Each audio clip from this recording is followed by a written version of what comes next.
This entitled manager has ridiculous expectations of his workers, demanding them to make travel times that are physically impossible. So when this employee gets told to drive his boss's car as fast as he can, he decides to obey completely and get some wonderful revenge in the process. Happy birthday if today's your birthday, and on with the revamped show.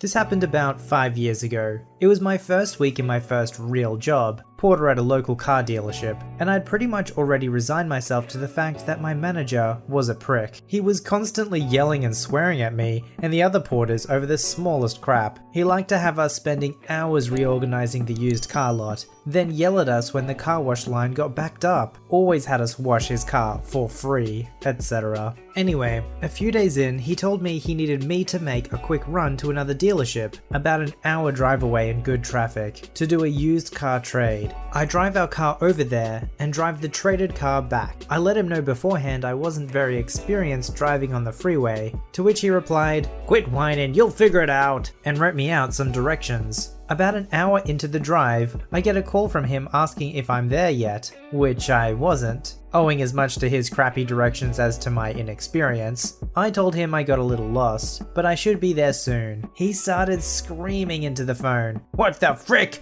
I expected you to be pulling up any minute with a brand new car. What the heck are you doing out there?" I just told him I was almost there, and eventually he shut up and let me drive. When I finally got to the dealership, I started asking around for the used car manager. Nobody seemed to know where he was. After a good half hour of searching, I found him myself and asked him about the used car trade with our dealership. Of course, he knows nothing. I had to get him on the phone with my manager, which landed me a few more what the Fs. They took about another half an hour to get everything figured out. Then it took another 20 minutes to find the car, get it gassed up, etc. By the time we were done, it was prime traffic time, which meant the drive back was going to take at least 3 hours. I started the car and immediately called my manager back. I told him, "I really don't think we should take this car in this condition. The engine light's on, the transmission's slipping." He wasn't having it and told me to "just get the fricker over here as fast as you can." At that point, I was fed up. I hung up and proceeded to drive the fricker harder and faster than I would ever drive a car. When the transmission started slipping, I'd floor the gas pedal to make sure the clutch packs were good and burned. Engine overheating? Floor it. Stuck in traffic? Put it in park and just rev the engine. By the time I got back, the engine was knocking and the transmission was slipping so badly, it took about 10 minutes just to park it. It had problems before, but now they were so obvious that he'd never be able to sell the car to some unwitting sap. On top of that, it was well after my shift, so I just dropped the keys on his desk and clocked out, avoiding the storm to come once he got a look at the car himself. I didn't hear much from him for the next few days, but I reckon he learned to listen when I tell him a car's messed up. I also got a bigger than normal check for that week, owing to the extra hours spent driving around. Upper management didn't like that, since I was supposed to be part-time only, but they couldn't really do anything about it. Don't you just love when you get blamed for things completely out of your control? A 1-hour drive is never going to actually be a 1-hour drive, unless you get really lucky with traffic and traffic lights. There's always going to be some sort of accident or roadworks that happens that is going to prevent you from being the actual time you think it's going to be. It's pretty hard to blame the hero of our story for doing what they did when they're getting yelled at for something that's not in their control. So it's like, alright, if you want this car there as fast as possible, I'll drive it here as fast as possible.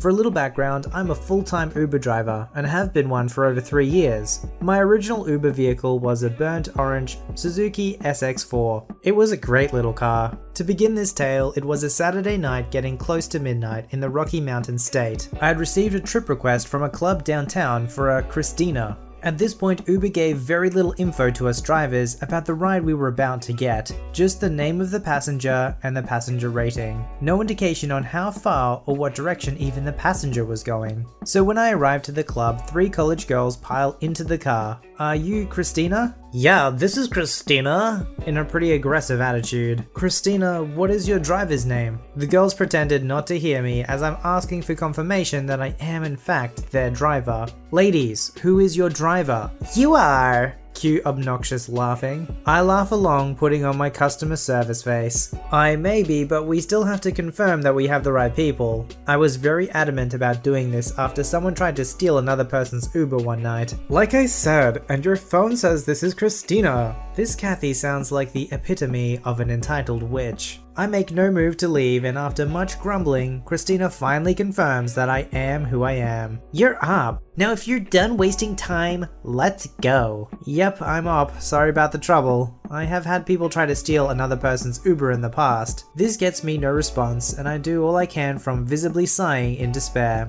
I begin the ride, and this is where I normally would confirm the address, but before I can even read it, give me your aux cable, we need good music. Crank me Anna Cafe. All three girls scream. Okay, here you go, sorry it's not long. I hand the cord to Kathy, which barely reaches beyond the front seats. Wow, cheap.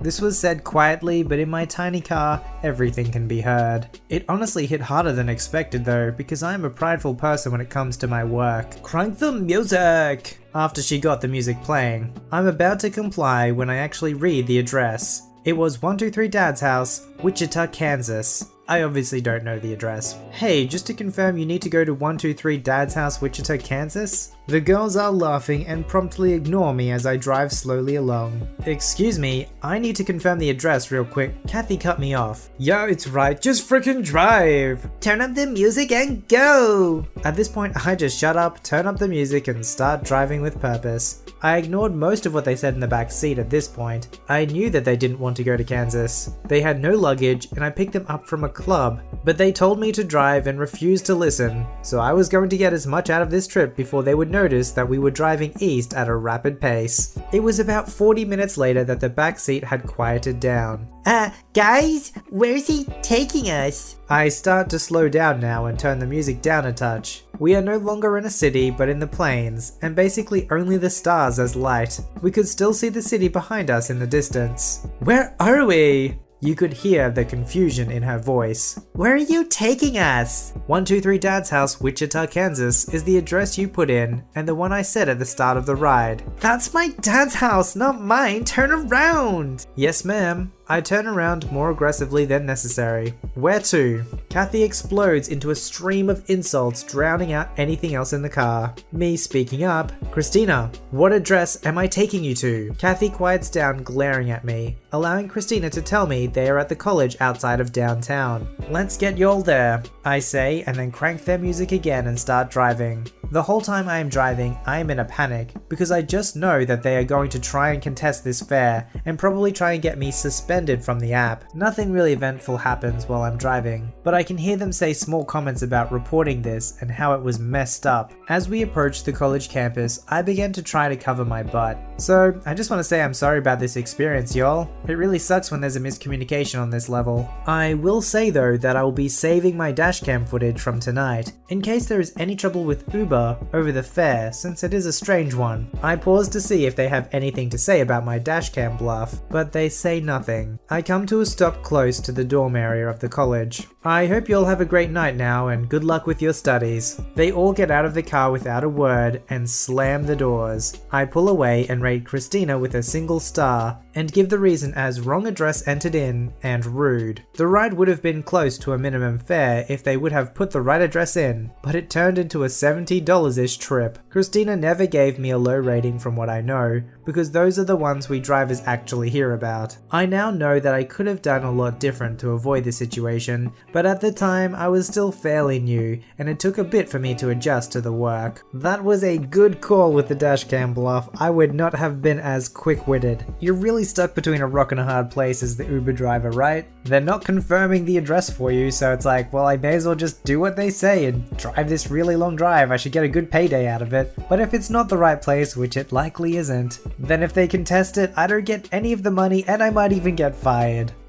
I'm not usually one for malicious compliance, but a few months ago we got a supervisor who's just a jerk. He shifts all his work onto others and then complains about how hard his job is. Let's just call him Gary from here on out. My work operates two sites about 30 miles apart, Being in security, we are responsible for both sites. Last night, one of our night shifts guys up and quit due to Gary's never-ending BS, and as Gary implemented overtime restrictions, there was no one to cover the shift, which meant Gary had to, as the contract requires, a minimum amount of staff at all times. As part of the night shift, one guard is required to drive over to the second site and do a routine patrol 3 times during a shift. Gary, of course, decided he wasn't done with his BS and made the executive decision, I told you he was a jerk, who says that rather than wasting time driving between both sites 3 times, one person would drive over and stay there overnight. This, of course, was a bigger waste of time as there's nothing to do but make sure the building is secure. You just need to check doors and fences, which leaves the rest of us a man down for all the main site's duties. So Gary decided he'd be the one going to the second site and wanted to sign out a work vehicle. Gary, of course, decided that since he wasn't officially on the gatehouse duty, I would have to do the checklist and sign the vehicle out for him. As I went over the vehicle, I noticed the tank was low, so I checked who previously signed the truck out, and lo and behold, it was Gary, because of course it was. Now, our work vehicles are all propane powered. They were not factory made like this and were instead converted. The conversion left the old fuel tank and fuel fill points in place. I'm sure you can all tell where this is going. So I went and got the book which tells you exactly where and how to fill the truck up, and try to hand it to Gary. Gary asks, "WTF is that?" And I begin to tell him that it's to show him how to refuel the vehicle, but he cuts me off, insisting he doesn't need instructions for the most simplest of tasks. I asked Gary if he's ever refueled one of the work vehicles before, to which he replied, "I'm sure I'll manage," and he pushes the book aside. Now, I could have easily just interjected and told him how to fill up, but I decided, screw it. I had it with his crap. I very slowly started going through the checklist item by item, starting with the ignition switch. By the time I got to tire readings, Gary yanked the checklist from me and signed off on everything, including that he had read and understood Auto Gas Refueling Procedures Booklet A, and told me to open the freaking gate. So I did. I never saw or heard from Gary again for the rest of the night. Honestly, I thought it would just be a bit of inconvenience. He'd be unable to work out how to use the auto gas pump, and he'd have to call me or one of the guys and ask for instructions. I actually forgot all about it by my shift end, but that was not what happened. I was called into work before my shift today for a meeting, as the security manager wanted to know how it came to be that Gary ended up stuck on the side of the road out of gas after he pumped 26 gallons of gasoline into the old tank and drove off, and somehow didn't notice fuel pump indicator light on the dashboard until the truck sputtered to a stop about 10 miles from the second site. The union rep had my back, which was great, and Gary has been given some leave after he was informed he would be paying the cost of the fuel and the tow. I didn't intend for a minor bit of malicious compliance to end up this serious, but 2 weeks without Gary is going great. You'd think when it comes to fuel, you know, the thing that runs the car, that you'd pay a little bit more attention. I guess Gary just assumed it'd be like any other car. Didn't really care. Just thought it was some sort of red tape or formality. Well, Gary had to learn the hard way. He literally put himself in the situation. Every decision he made put himself there. And that's what makes malicious compliance so sweet. I have the same birthday as my mother-in-law, and since my wife and I got together, we celebrate it every year together. They plan it all, and I just tag along or drive for them. This year, my mother-in-law invited her brother and his family, wife and son, to a lunch at one of the big malls here in my country, an hour drive from where we live. Since it is the weekend, traffic and parking is a real pain. I managed to park near an entrance to the mall, which is really hard to come by. With perseverance and patience, I found a parking spot which isn't too far, probably 100 meters by rough estimate. The frustrating part of the parking lot system in that mall is if you go out of it, you will be led to a one-way street, meaning you have to go around the mall to go back to where you were parked. That is why I was glad to find a parking spot that is as close as we could get to the entrance. After doing all the celebration and wandering in the mall, we all decided to head on home because we were all just tired from the walking. Mother-in-law's sister-in-law went out first, and as we followed her, she told me that it would be better if the car could be at the entrance already. I told them that we parked not far from the entrance and that it would be time-consuming to drive around the mall just to get to the entrance again. She told me that she's going to tell mother-in-law that it is the grandest idea to have the car at the entrance. Cue malicious compliance. I said, okay, and walked to the car. They can actually see me getting in the car and driving off. I went out of the parking lot and started driving to the busy one-way street. After 5 minutes, I got a call from my mother-in-law asking where I was. I told her that her sister-in-law told me to get the car to the entrance. She went silent and just said, okay. After roughly 20 minutes in the darned one-way alley, I got to the entrance. No one was smiling. Parked as close to mother-in-law's sister-in-law, so she won't be walking up to the car. Got out of the car and opened the door for her, and closed it after she got in the car, which I do not do normally, and drove back home. The drive was silent. I am dead tired, and I did not feel like it is my birthday today. I went out of my way and exerted effort for that sweet, satisfactory, malicious compliance. Getting some malicious compliance is always a nice little birthday present. If somebody's the driver and they know the local area, chances are they're not just being a jerk, they're trying to make the best decision possible for everyone. And in this case, it cost you having to wait 20 minutes because you didn't want to walk a short distance from the entrance to the car. Submit your story to be read on the channel at voiceyherestories@gmail.com and join our Voicey veteran community at r/VoiceyHere. Don't forget to like, subscribe, and hit that bell to never miss an episode. Alright, Voicey veterans, I'll see you in the next one.